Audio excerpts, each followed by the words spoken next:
This one's going to get started with a jacked up Russian dressing. We will then steam out some corned beef on the griddle. Of course, we've got those Hawaiian slider buns. Those bottoms are going to see Swiss cheese. We will then take that corned beef and pile it high, add a little bit of that jacked up Russian dressing. Then, of course, we are going to hit it with more Swiss cheese.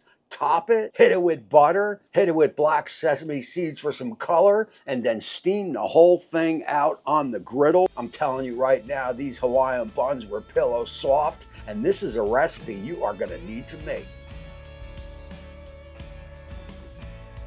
As always, here at Licensed to Griddle, you can get a full ingredient list down in the description right under the show notes.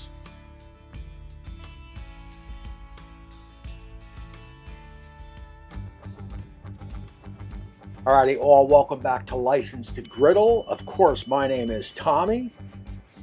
And if this is your first time here, I definitely appreciate you guys stopping by. So over the next, probably this video here, maybe one or two more, well, definitely one, maybe two more after this, I'm going to concentrate on some leftover ideas for that corned beef. As you know, we've got St. Patty's Day quickly coming. And the first thing we are going to do is get that corned beef down. Now, I picked this up at my local market. This is good corned beef right here. I didn't want to make a corned beef yet because I am going to be making, one or two down the road. So I figured I would try my local market out on this. And I definitely does think it looks pretty good. And there we go. And I would say that is already a pretty good start to the show. So you're going to want to slice this up or rip this apart, kind of like you do on a steak sandwich.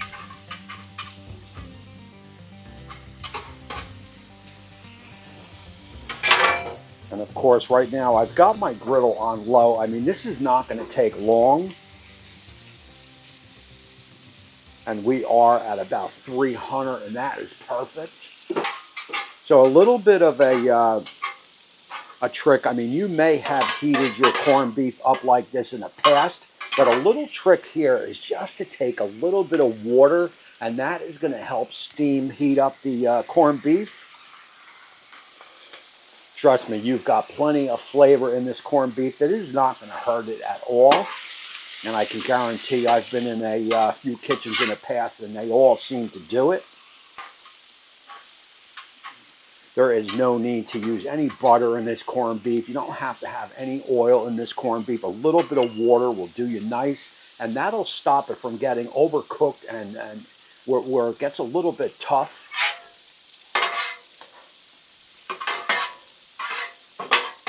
So believe it or not, that is all there is to it. We will get that moved on over to the side. Here is our Hawaiian slider rolls. So from there, you are going to want to build it. And to do that, of course, we've got to get some Swiss cheese down.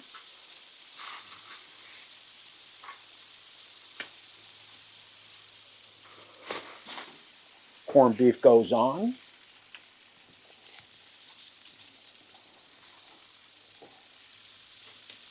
And basically what that Swiss cheese is going to do, besides get all melty nice, is going to protect the bottom bun so it doesn't get too soggy.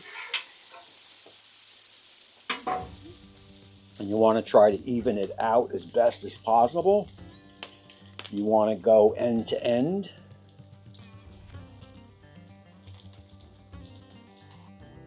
And again, take your time here, build it. You want to go wall to wall. You want to go end to end.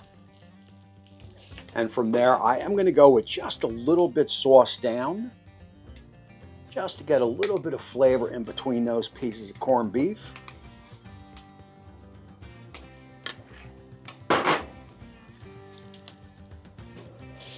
From there, more Swiss cheese.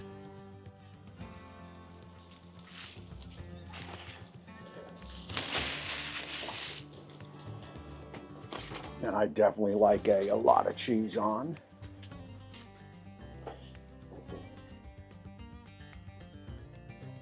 Then we could start getting our slider buns on. I've got a little bit of butter here. I'm going to get some butter on top of the slider buns.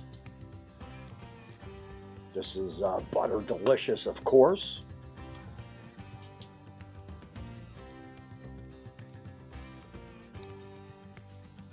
Guys, from there you can go poppy seed, you can go any type of your favorite rub. You can go salt, pepper, and granulated garlic. You can go you know, a Weber rub, any type of rub that you like you can do. I am going to go with a black sesame seed.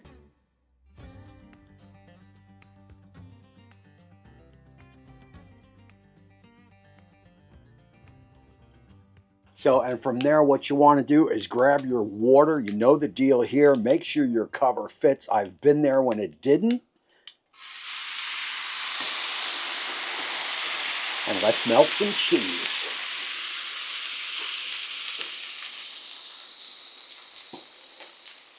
Now, the reason I don't put it right on the griddle, I don't want my bread to crisp up. I want to keep my bread soft, and this will get you there.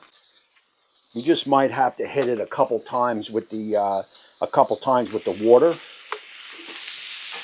And of course, you've got a 36-inch griddle. Feel free to move it over here. Hit it with some water.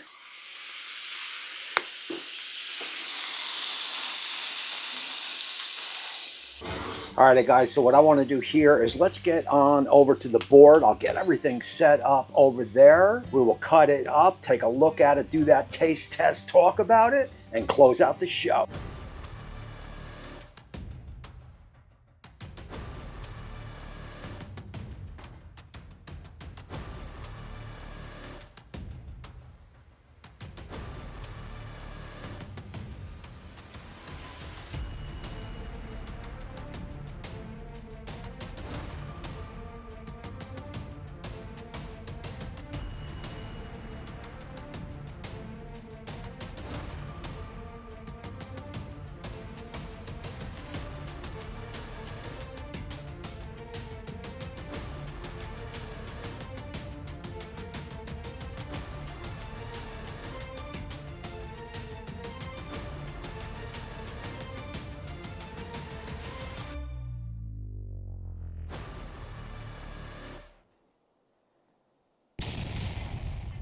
Alrighty, guys, so look, even the griddler from time to time will mess up. And of course, I forgot to put the sauerkraut on, but I gotta tell you, and I did do a little taste test, me and Molly, I ain't hating it. So all you get is that you're gonna get that Swiss cheese, you are gonna get that Russian dressing.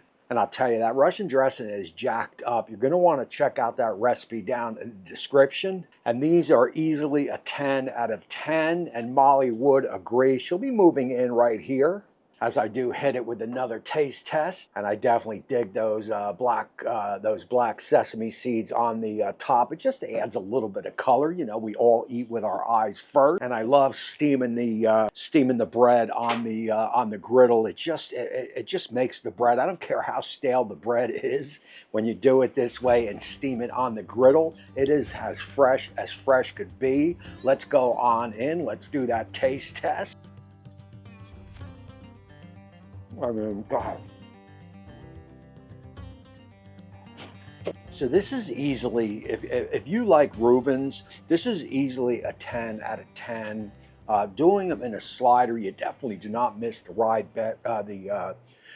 bread. I was a little concerned about that, but I don't miss that at all. These are a flavor explosion, that is for sure. So that is going to close out this show. You're going to want to hit that subscribe button, as I'll have another recipe or two of what to do with your leftover corned beef, just to give you guys a little bit of ideas. So that is it for this one. Of course, my name is Tommy, and that makes me the Griddler. I appreciate all you guys that have been watching, that have been supporting the show. And until next time, it is happy St. Patty's Day, and we will see you